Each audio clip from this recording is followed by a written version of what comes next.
everyone, and welcome to the Cultural Roundtable. I'm Hanna Guzman, and I'm excited to start the conversation. So, without further ado, let's get right into the first question. If our panelists can tell us about themselves.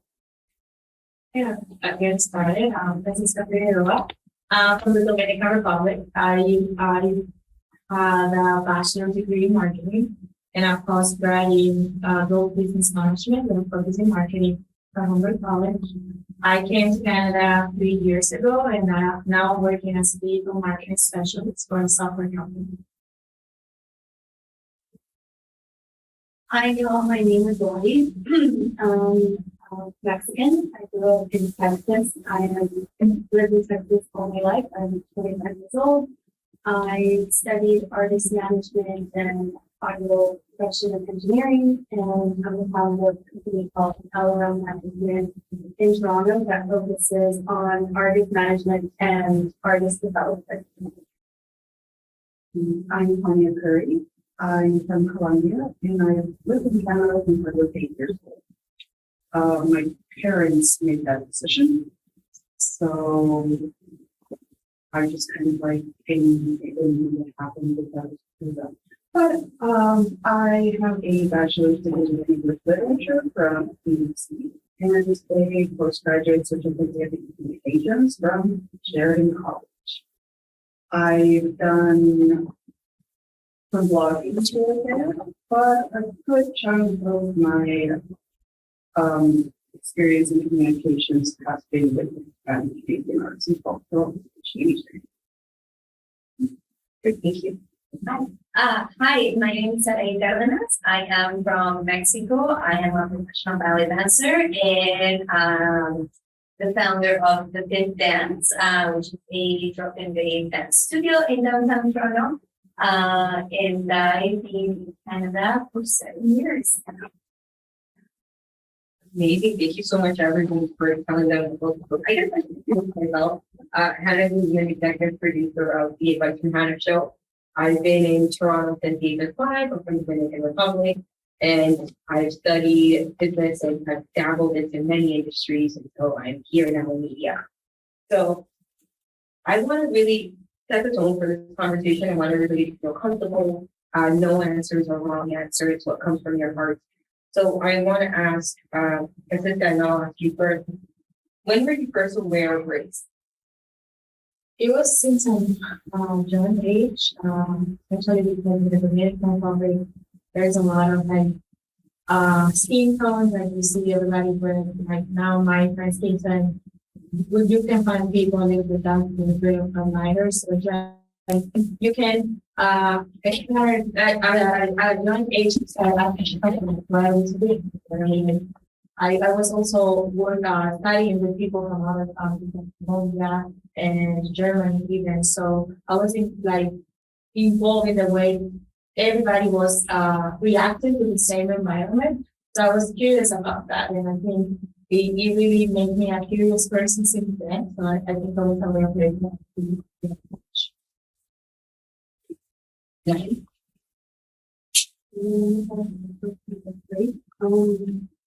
I would say growing up. I grew up, like I mentioned before, I grew up in Texas, so a lot of the people that were around me were Hispanic, Mexican American, white, African American. So I was always what I would call a safe space, where I felt fortunate growing up with this, I didn't feel out of place because a lot of the people looked like me. And when everything started changing for me was when I moved away for college. So I left like my comfort zone and my home, and I started seeing people ask, I had people who are coming and asking, what are you? Like, they have worded in a way that I felt like kind of hard. And just kind of being like, okay, so like, to the rest of the world, now that I have my job, they start to see me as like, why are you just getting so, like, not white, or like, you know what I mean? Because it's different, it was a different environment, and that brought the question. So it made it more aware of the kind of people that were around me, like experience different cultures, different religions. That happened all in 2015 when I was in Florida. So that was to me like the great different environment that I was put into. That's nice to hear the difference between you and Francisca, but you saw it at an early age because I feel like Dominican Republic is so multicultural. And then you experienced it as you were going away to college and all the other differences and things that happen when it's but I know it's realized at such a young age, and so for both of you, on this side of the fence, Hanna, when did you first were aware of race? I'm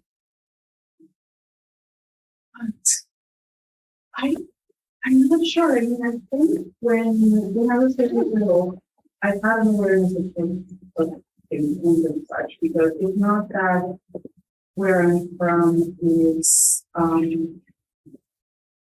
not like super diverse. But I was like, very privileged like area. That's one thing I realized more over time, that when I was living in Colombia, I was living in Colombia. And okay, so I was living in Colombia premium, so I was like, my experience was really privileged, and coming to Canada, it wasn't so much that suddenly I'm in the bottom of society as, yeah, my life is a little bit not as good, and there's a lot of other people, and that's very interesting. But where I stand is this giant question mark, because like usually I used to see race relations as a Asian people are different from us. Black people are different from us. We are here. But you felt like you didn't know where to sit in the total cycle too. Yeah. Yeah, you don't know where you stand in a sense. Yes. And like, I mean, obviously in Colombia, I felt like I probably felt like I was in a pretty high place in the totem pole, because my grandma had me driving around. So like my life was like reflected a sense of consequence that wasn't there when I was here. Here, I would be with my Indian friends, and they might say that they were brown, and I'd be like, do I count? I don't know.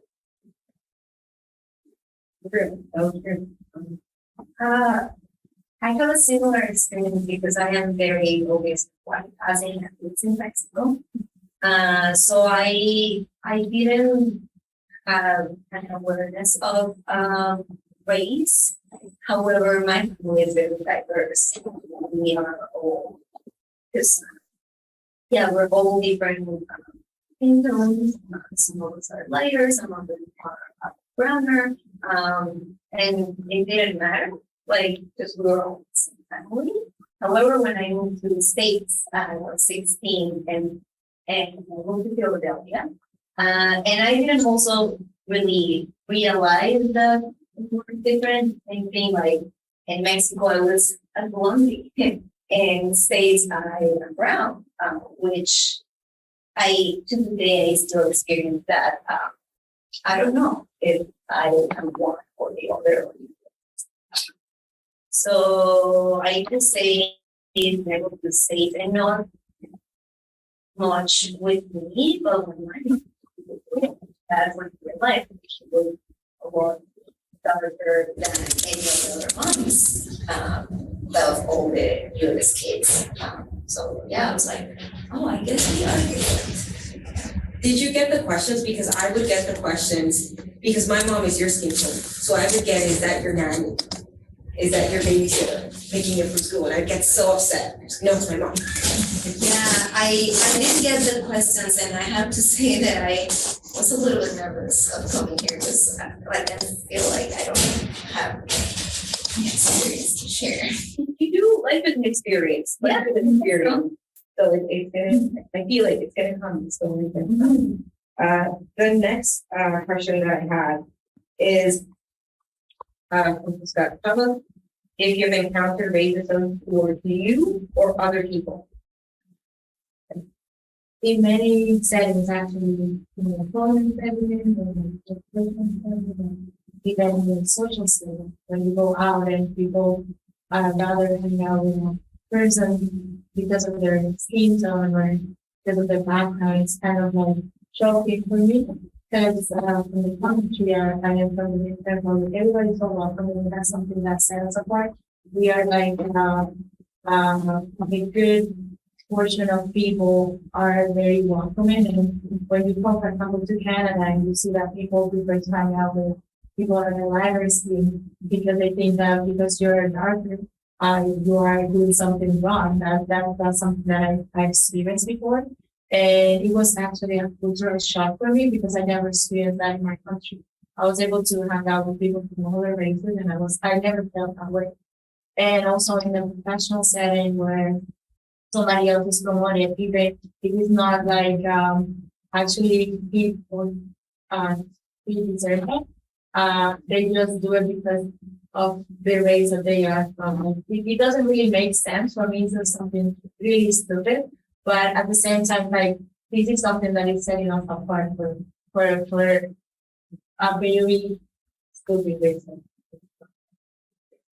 So you've experienced it in the social setting and in a professional setting. Which one shocked you the most when it came to you personally? In the professional setting, essentially because they were valuing the skill set that I was bringing to the table.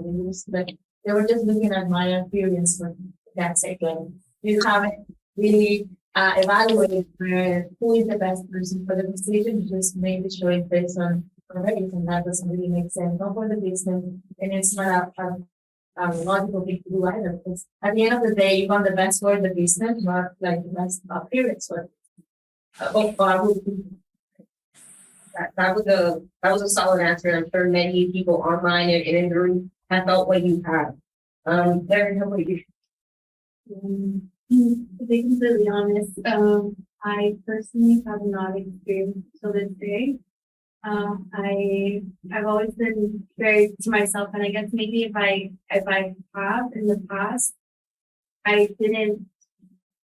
Maybe I was like ignorant in the moment where I didn't give it the attention that it needed, whether it was like a situation at work, but it was mostly, I guess, to protect myself because I don't want to believe that somebody at work would be turning away my ideas because of my background. So I just always felt like, you know what, maybe this person's idea was better. It's just, I can't honestly tell you that I feel like, oh, I encountered this situation as it's happened to me. I've always just let situations come as they come. I do my best to what I can, whether it's my work, professional. I took a career path that involved a lot of people with different backgrounds. So having everybody's input, everybody's different. So I always felt like a safe space because I have my coworkers that are white, Asian, her partner's Irish, they're white, and it's just a very multicultural environment where I didn't really feel like I was in a position where I was going to be targeted or made less of because I look at them, they're different too. So in that sense, I would say that I'm grateful, and I wouldn't exactly know how to react if that were to happen to me, if I felt isolated. And I really wish that I had a story to share with you or tell you because I understand that it must feel very difficult, and I hate confrontation.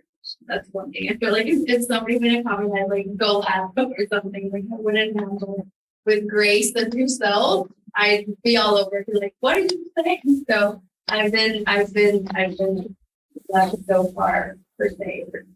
Maybe I was ignorant and I didn't see it because I wanted to not believe that was the situation. I wanted to just keep focusing on my work and continue bringing in what I have to bring in.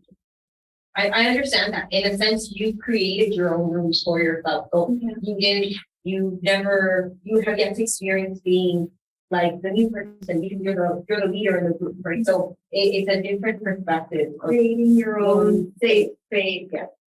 That like, I'm a really nervous person, like, I know, I'm like shaking, cause like the public speaking, you're saying like the wrong thing, you know, that's why I'm always like, I'm just gonna like keep my circle, you know, don't mess with anyone, you know, like in and out of rooms, whatever I need to do, but I try to always put myself in like a peaceful environment, and that's a good big thing for myself. Thank you for sharing. So when you said resonating with me, because I feel like I personally have not experienced discrimination based on race, and my English has been pretty good. If anything happens, I usually chalk it up to having been a weird kid, because that's true. I wasn't. Well, but I feel like within the community, because sometimes people forget that even Latin American countries are also white settler society. So there's like casual racism that I have heard, not towards me, but coming from people in my circle. So it's something that I know is there. So you've seen it, but not towards you. Yes. Did it make you feel uncomfortable just to see it? It did, because it's always like, I think, even when I was young, and it was something like how my family members would exchange racist jokes, and maybe the joke was funny, but then I sort of think, oh, it's something that I can say in polite society, though, because we're wrong. So it's like, I cannot say that I have been a target, but I've been a potential perpetrator in some way, because it's something that is actually quite pervasive within, like, the Latin community, like, in our circle, I believe. Well, definitely. I myself have seen it happen within the same circle, not from a different race and worry. So I do know that does exist. And honestly, it's very hard to really say that our race is a race, because it's so, with Latin people can look so different that it's like, can you raise? I should look at this now. We all look differently right now, right? So it's definitely something to consider next time one of these groups. Yeah, when I first read the questions, I felt the same, that I experienced racism towards myself. And what I thought the answer for this question was going to be, it was something humor. And things such as when I was little, I didn't like it because I was taught from a very early age that I'm not very. So why would I want that, right? But now, thinking about it, not too long ago, I was working at this creative industries kind of agency, and I was the executive assistant of the CEO, and that means setting the goals and whatever. So he wanted me to take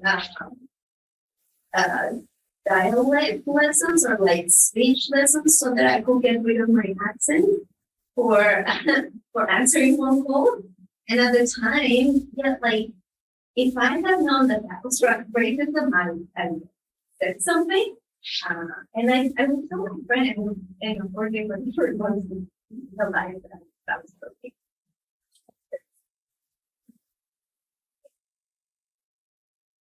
That's where like it will make me look more professional if I could speak like a accent. And now that I think about it, it's not super nice because he was also a brown. So yeah, it comes to us within ourselves and what we are taught from that. Most definitely. You touched so many points for me right now on the board, and I won't dive in because of time, but it is something that we do. I myself, because I grew up in Toronto, so I've been through all my education here. I would listen to myself speak and not want to have an accent because I didn't sound like her. Right, all my friends were saying at that point in time. So it's super different, and I understand. I'm sorry you went through that. That's not our cool. You know what, I'm gonna start it with you because I feel like you can answer this question. What are some stereotypical aggressive names that you've been called in the past? Like, you know, for me, it's like, oh, Dora, where are you going next? You know, things like that. Has that happened to you in the past? Actually, so there's a recurring joke because my first name is not Sarahi. Sarahi is my middle name, and when people ask me, like, trying to guess what my first name, they'll either is Maria or Lupita, which could very well be the case because like half my family's name is Maria or Lupita, but that is like a my purpose. Saying. Most definitely. My family, everybody's Sergio. There's 8 Sergio. So you know, it's just one of those names. Common, right?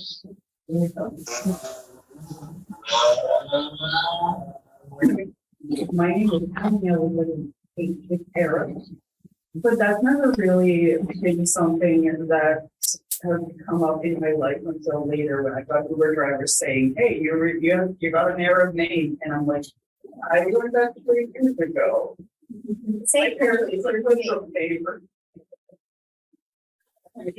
Sarahi, it's not Mexican.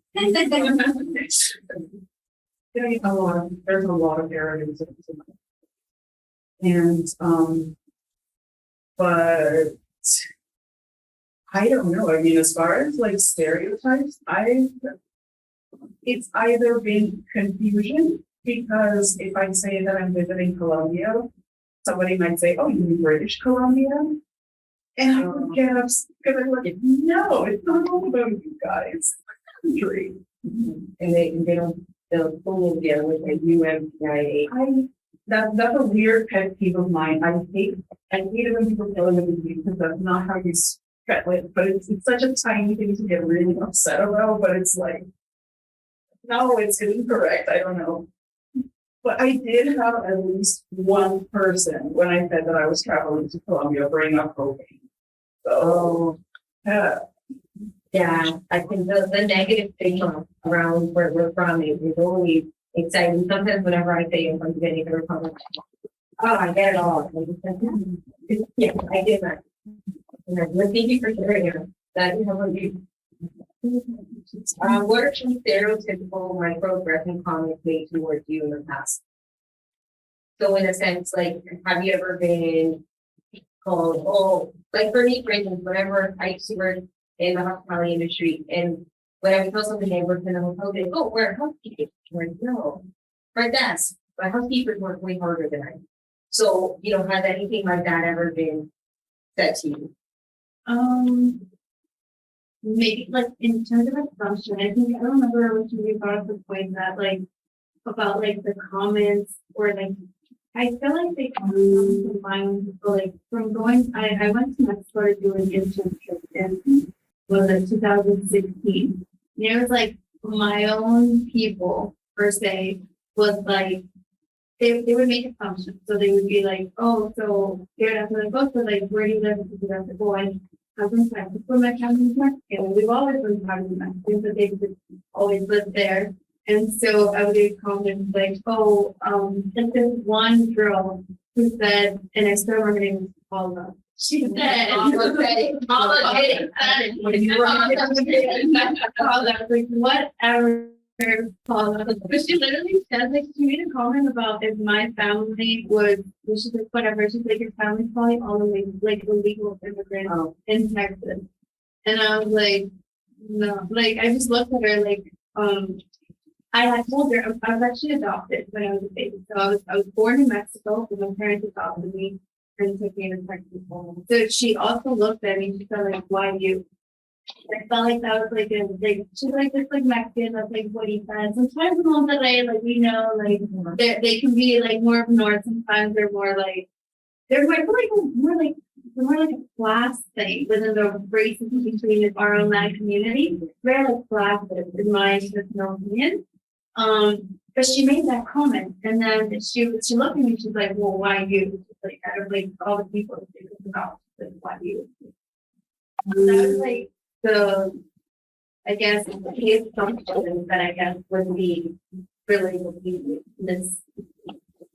Oh, my, because you were the one. I love my. That's one of the reasons why I left my country. I don't want to get associated with those people. Oh. I'm like, oh, are you from? It's an amazing city, but I live there. I'm not from there. I just felt like it was that I like it was more of like this very like classic city. Like you know what I mean? And sorry to come. I do feel like that's the kind of comment that would come from somebody who's never been. So why am I in the position that I'm in? For me, because the other things I haven't many of those, but every time I get it, it covers my hair. Did you do your hair today? Because I did not go and whatever, because like I do it for the first one. Makes no sense. Especially because I used to wear them like straight. So when I decided to go for it, we were like, what did you do that? What is the reason? Feel better with strength, like it's better to go, it's still better to distance. It's my hair, my don't know. What do you think? So I have more aggressive approach than that, usually because it was towards my physical appearance. And when you go at someone, it's like making that negative comments that you want to actually put them down, and I wouldn't accept that from anyone. So I was always like standing up for myself and replying back with aggressive comments, not even like towards them, but like answering back to their comments. So it really has been around my hair and how much it's kind of annoying. You know what? It's funny that you talk about your hair because I get the why don't you wear your hair natural? And I said because I like my hair straight. But natural hair to me is big props because you guys work on it so much more than it's just a thing about why do people wear more natural? We could go have a whole side combo about that. We could, and at the end of the day, I think I told somebody in my voice, would you like to find me a good curly hair? I'll wear it. It's like, oh, it doesn't look professional. Like, I am professional. That's not my hair looks like the way I understand. Oh, I felt the hair thing. It's been a common topic for me a lot with doing that hair. I'll start with you just to make a flow different. Do you feel like there's a negative stigma in being Latina in the industry that you're in? Like a negative connotation, or do you feel that? Do you feel like there's something, oh, because of Spanish? not at all. Actually, in the country, I've been really, I have a really good experience with that. Essentially, because we come in with a lot of energy and a lot of ideas outside of the box, and they're not usually accustomed to it. And they actually love the way we approach things, you know, positive about things. And I think in my career, which is my career, more on that positive side, I have to be clear about being a Latina and being Dominican, especially like a lot that has to do with that. We are super creative. We are like trying to do things differently, but having fun of it and then it's hard for us. So I think he has added a lot of fun to my career. Absolutely. It's funny. I feel like in the Dominican, we invented hustle. Yeah. Yeah, I feel like there's so if you ever get to go to the country, you'll see they make a business out of everything. Anything and everything. Yeah, like I do myself theater like an athlete. I know like they always say like people are in theater, be strong. A little bit controladora. So I like to take turn. I think that's an compliment, to be honest. So like I feel like a leader has to have attitude. And I feel like it hasn't really been an issue that I'm lucky to have seen it as like an asset in my field, particularly in the music business. But I have seen an issue where being a woman was part of that issue. And I know this is kind of like a different topic, but like not being taken as serious as like the male opinion. And I feel like that includes every race. And very much so in my particular industry, because it's mostly male industry, but I still speak my truth. I firmly believe that sometimes like women in the studio are treated as like eye candy, or they're just there because the guys are trying to look up with them after they're done with whatever. But I sit there in the corner and sit my ass down and I listen and I don't like abduction, take the top, and they hate it, and I love it. I love it. I love being Latin. I love being who I am. I love like you said, we bring in that culture. We bring in hey, we have so many ideas. We have so much power and so much passion within us, and I'm very happy that I took this career path. I understood that. I felt it.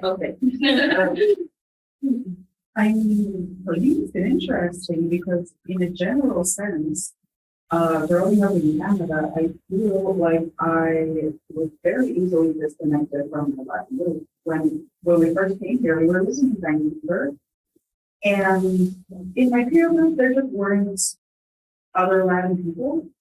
So I let that go. So I could make friends with the people who were there. And then growing up, I would often be in around other Latin people because those are the friendships that my parents made. But I felt like I was different. I don't dance. I a lot of the cultural events for me seem just interminable. So it's been interesting that when I started my career in communications, which I did because I'm good at writing, so that's where I come in.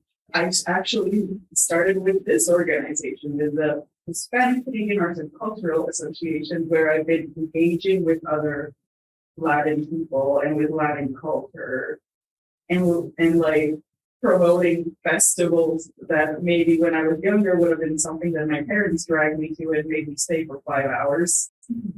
But now I'm working with this, and it's been very interesting to approach it from a completely different angle than, living and grappling with a lot of identity issues.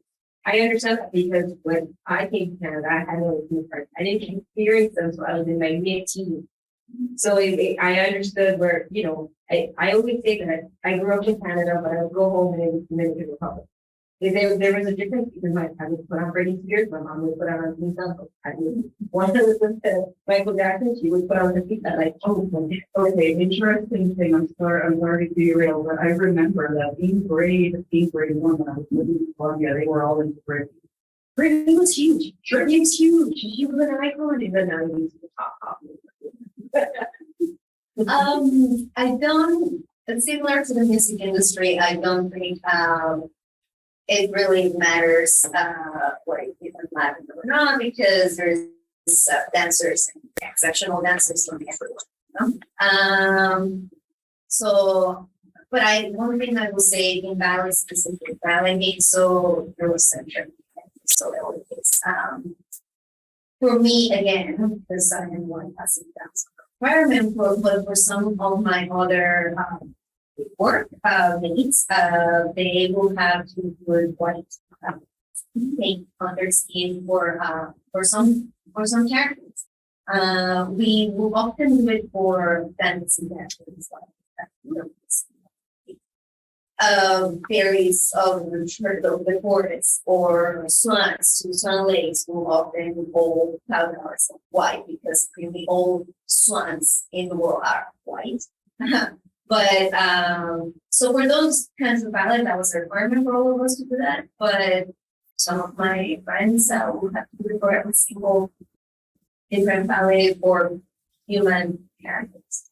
So that's interesting. Thank you for bringing that up. I didn't know that happened. And it's starting to change. And little things like now, they the nude color pushes, which are not beige, now they come in shades. So that's kind of cool. So it is starting to change. So you're living through the change. 100%, yeah. Cool. Tell me about it later. Yeah. Have you ever been in a situation where you feel that being Latino has contributed to an issue, to a problem, in a sense, or a comment? I think so. Pretty clear. I haven't been here for this, but I think it has been comfortable. I feel like when you take away the pressure of like the work and the trying to find yourself here in Canada, people are really open to the community, so they try to accept you as you are. But you know, situation.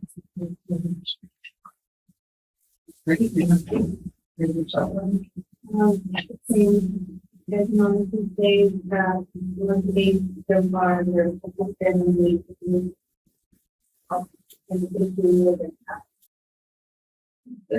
Happy now. I mean, not really. Mostly it's been sort of clashes because I do, like, sometimes I will feel like I don't belong with private spaces, or I will, like, there are certain things, like, you know how BS are.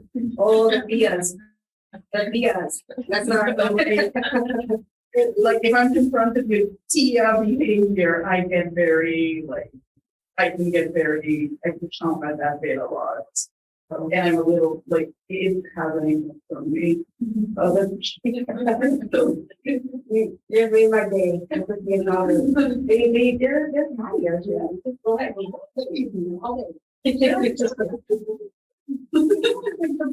Not a lot of boundaries happening there. Sometimes I feel like I appreciate the Canadian culture of thinking people up, but not necessarily saying them. Because it's a beautiful day. Sometimes you need them though, because from your corner, please say this to them. You do. I am similar, and then I don't think that the American is ever a problem, at least professionally or even personally. So,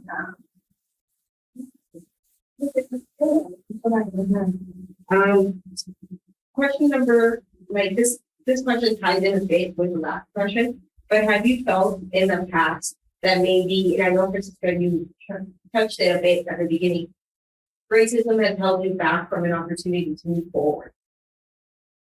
That was a bad situation, but it actually made me stronger.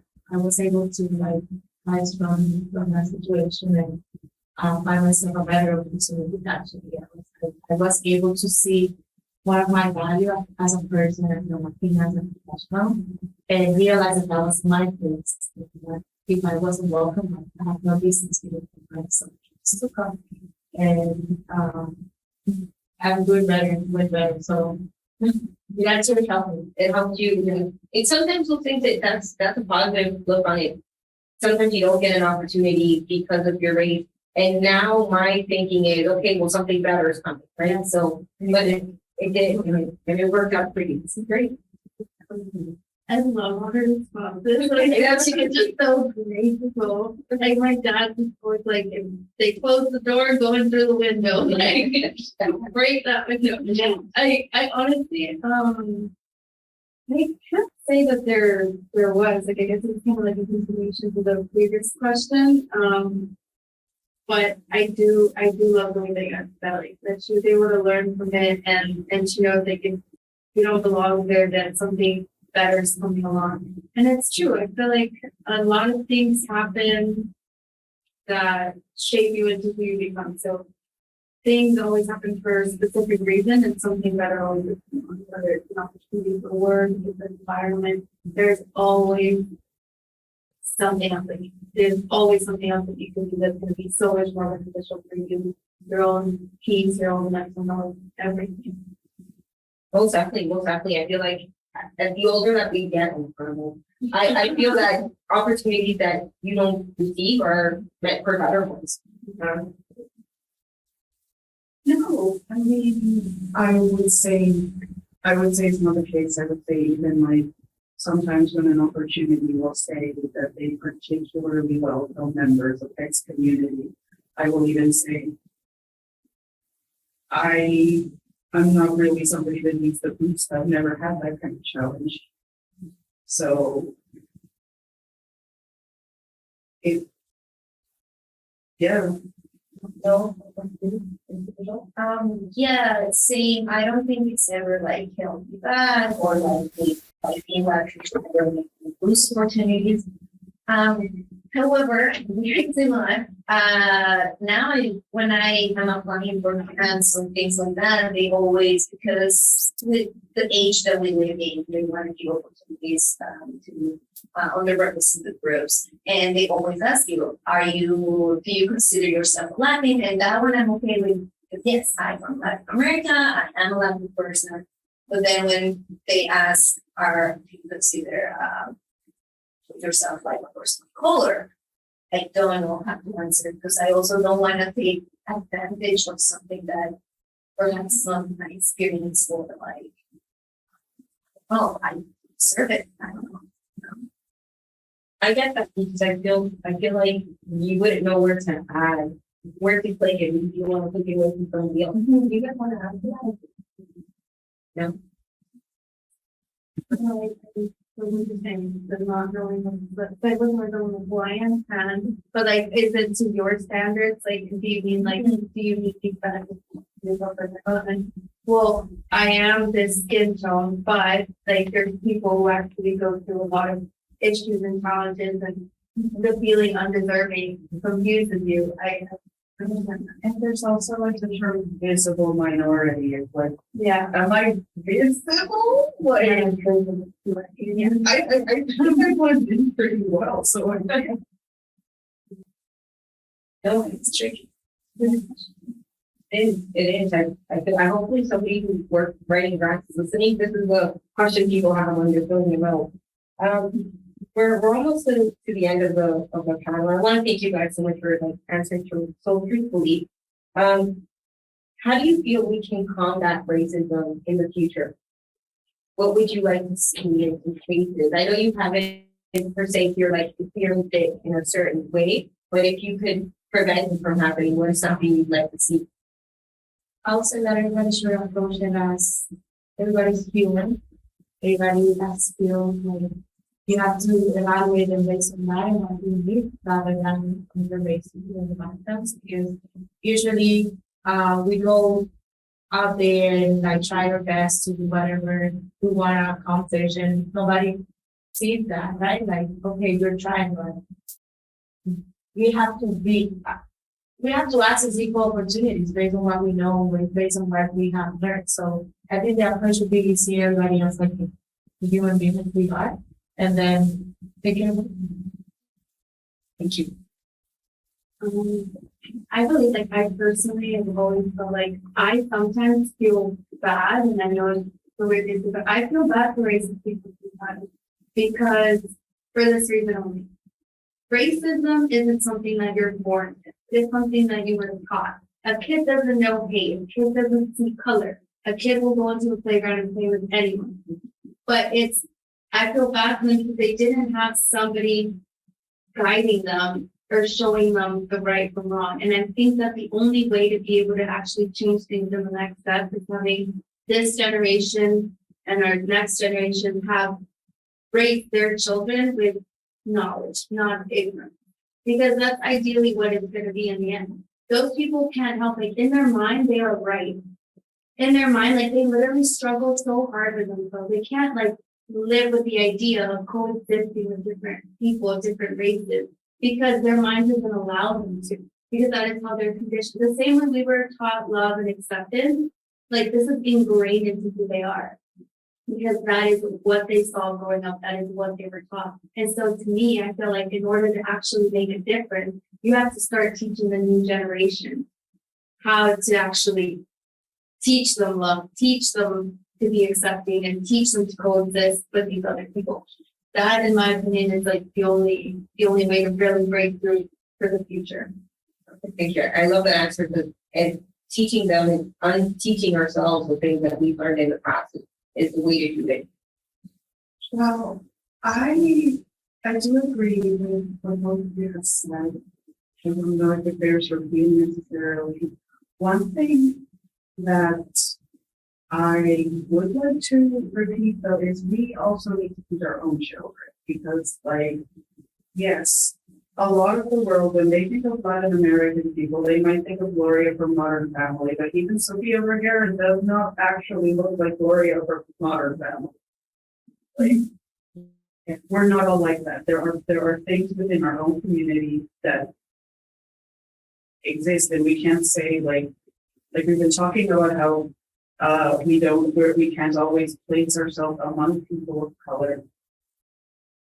But part of that is because there's a range within our community, and there are prejudices that come with that. Like, I know that it is something that I grew up with.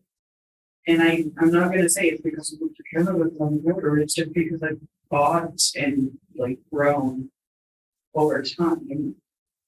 It's just like other people need to learn how to treat us, but we also need to learn how to treat each other because we're not a monolith. We're not all these things. Yeah, absolutely. Yeah. And I was thinking that, yes, it all starts at home with our children. And so when we're back home and for weeks, I'm dreading a little bit because I know the tias and the abuelitas and all that. And yes, like we can do so much better for our children and for the generations, but also perhaps our older generation that, you know what, is just not longer acceptable or never was, but here we are, you know, yeah, like all the skin tone jokes and references and things that are just with our own communities. Definitely. If you don't want to go to Mexico, take me. I'll go. No, I will go to say that I like it. I love the country. Sometimes the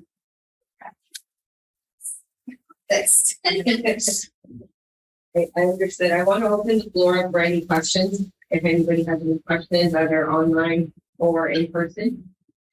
You know, the one thing I guess I'm wondering is if you could speak to language and geographic justice. One idea that we have from the United States is that when we hear an accent that's European, French, or German, we relish in that. But when we hear one that is Latinx, Asian, or African, we either make mockery of it or we require the person to justify how they got there, how they got to the country. And I was wondering if you guys could speak to that. It's a challenging environment to see that way because usually it is a history type of challenge. You know, it's coming from a legacy of actions from before. Most of our countries were like first discovered by the Spaniards, and then a lot of revolution happened, and we passed through the French people, we passed to the like so many other countries, and it is hard to see that the results from that is like the stigma from the society that we are not worthy of being like deserving of being in a place like Canada, let's say it that way.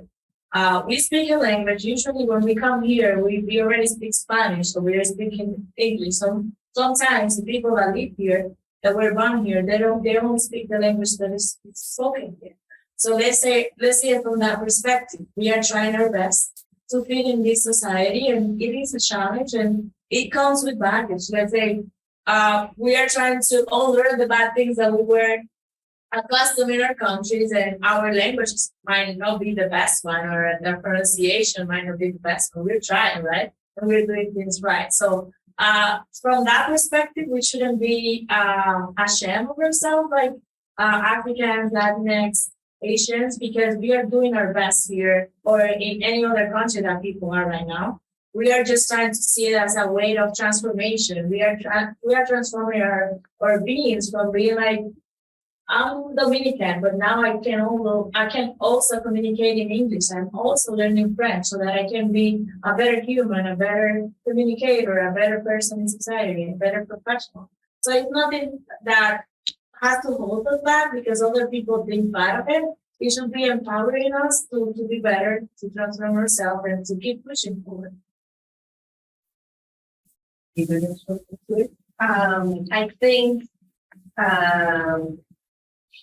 the different accents and all of that. It's not, again, we should start always looking inwards before we expand. And I think, because it is the same within our own communities, right? Like the accent from northern Mexico is fancier than the accent from southern Mexico, for example. And in here in Canada, what I've always a little bit taken aback with is when, because of the accent that I have, which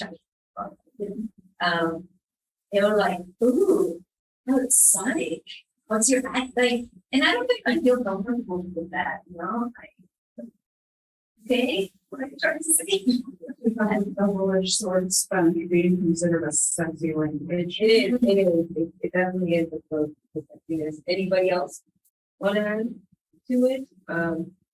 Anybody online have any questions at all? No. No, so. So I was wondering what role, and I believe you had mentioned, Hannia, yes, you had mentioned the white settlers, countries that is Latin American countries, right? What role do you believe, as a result of that colonization, right? How much of that history, that oppressive tactics, that marginalization, if we take all of the linguism, how much of it have each of you individually ingested, which informs the way that you look at everything today? Well, I mean, okay, so I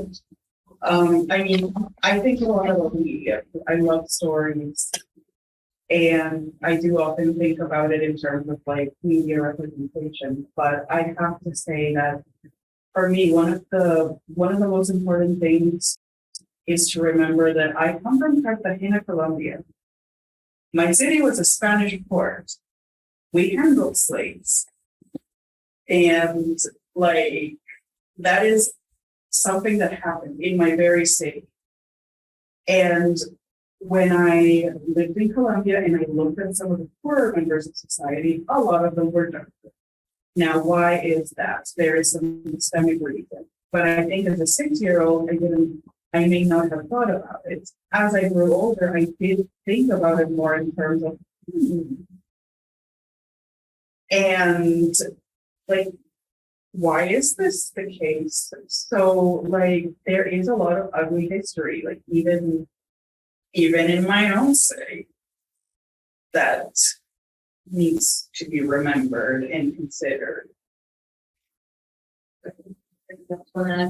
Yeah, I would say that for me, it has been like an important topic since I was a kid, because I love to read and I always was reading history books and like trying to learn a little bit more on the historical conflict and situation between Dominican Republic and Haiti, for example. And for me, it's like it affected me in a way, I would say a positive way, because I was able to understand the struggle that people overcome during that period of time, and also it allowed me to see the opportunity that I get from another lens. Like I know that they didn't have an easy upbringing, so I'm privileged from my own state right now. So that allows me to see that whatever opportunity I get, I have to appreciate and see that they have to struggle a lot to get me to this point, because I didn't do it by myself. There's a history back me up, and I have to learn from them to don't repeat any mistakes that were done back then. So. I think like you said, that happening in history really shaped us into who we are today. At the end of the day, even though history has really hard moments, everything that has happened has led us to where we are now. And now we are still trying to progress, like how the colonizing and taking over, they influence our fashion in Mexico, in Latin countries, it influenced the culture of music, films, everything that we have now was because of everything that happened. Like, we can't know exactly what life would be like if these things in history didn't happen. And we can't change them, but we can take what happened and we can turn it into something that is still positive. And now for the future generations that come after us, for them to not forget that that happened, to acknowledge that that happened, but to find a way to coexist and to just be better living together. We all have to share the country, we all have to share the world, we all have to progress together. It's really, we can't go backwards. Thank you so much for your questions and thank you for spending time with us. This is the end of our segment. I wish I could stay forever, but we gotta go. Thank you so much for everybody listening. I'm Hanna Guzman, the Culture Roundtable. Bye.